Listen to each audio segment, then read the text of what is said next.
बहुत समय पहले की बात है। एक राजा की 7 रानियां थीं। उनमें सबसे छोटी रानी अत्यंत धार्मिक, सच्चरित्र और पतिव्रता थी। एक बार सातों रानियों ने साथ बैठकर जीवित पुत्र का व्रत, ज्योतिया व्रत करने का संकल्प लिया।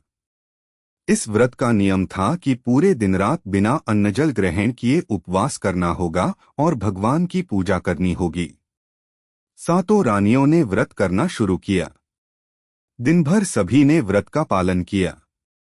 लेकिन जब आधी रात हुई तो बड़ी रानियां भूख प्यास से व्याकुल हो गईं।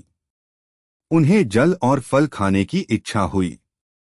उन्होंने चोरी छिपे व्रत तोड़ दिया और फल तथा पानी खा लिया। केवल सबसे छोटी रानी ने व्रत का नियम नहीं तोड़ा। वह भूख प्यास सहन करते हुए भी अपने संकल्प पर अडिग रही। उसने पूरी श्रद्धा, भक्ति और विश्वास के साथ व्रत संपन्न किया। समय बीता।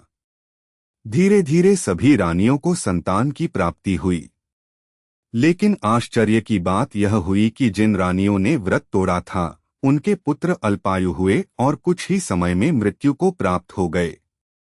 जबकि सबसे छोटी रानी का पुत्र दीर्घायु और बलवान हुआ। वह निरोगी, स्वस्थ और दीर्घजीवी बना रहा। यह देखकर बाकी रानियां बड़ी हैरान हुईं।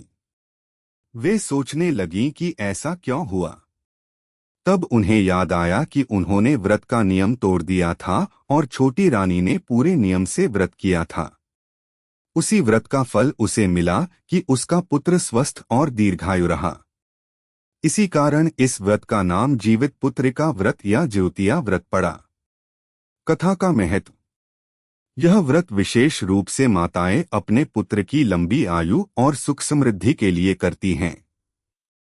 मान्यता है कि जो माता पूरे नियम, निष्ठा और श्रद्धा से यह व्रत करती है, उसके पुत्र की रक्षा स्वयं भगवान करते हैं और उसे लंबी आयु प्रदान करते हैं।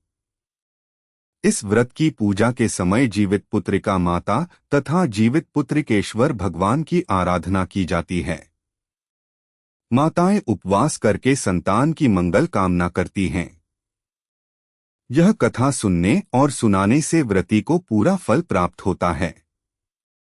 संतान की रक्षा और लंबी आयु के लिए यह व्रत अत्यंत प्रभावकारी माना जाता है।